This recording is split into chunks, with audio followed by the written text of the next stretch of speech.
వేమూరు నియోజకవర్గం కొల్లూరు మండలంలోని ఈపూర్లంక గ్రామంలో వేయించేస్తున్న శ్రీ అభయాంజనేయ స్వామివారి ఆలయం నందు హనుమ జయంతి మహోత్సవాలను గురువారం ఆధ్యాత్మిక శోభతో ఘనంగా నిర్వహించారు. వేమూరు నియోజకవర్గం కొల్లూరు మండలం ఈపూర్లంక గ్రామంలో హనుమత్ జయంతి వేడుకలు అంగరంగ వైభవంగా కొనసాగాయి. ఈ కార్యక్రమంలో హనుమాన్ చాలీసా 108 సార్లు పారాయణ చేశారు. భక్తులు భజనలు చేసి స్వామివారిని దర్శించుకుని తీర్థ ప్రసాదాలను స్వీకరించారు. కొల్లూరు మండలం ఈపూర్లంక గ్రామంలోని శ్రీ అభయాంజనేయ స్వామివారి ఆలయం ప్రతిష్ఠించిన 5 ఏళ్లుగా ఈపూర్లంక గ్రామంలో అంగరంగ వైభవంగా ఈ వేడుకలు నిర్వహిస్తున్నారు. చుట్టుపక్కల గ్రామాల వారు స్వామివారిని దర్శించుకోగా అన్నదాన కార్యక్రమం నిర్వహించారు.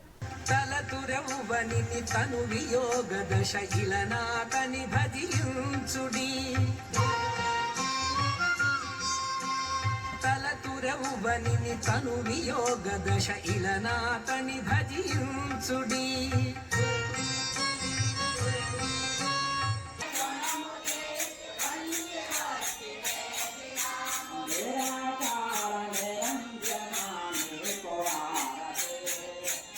Abraham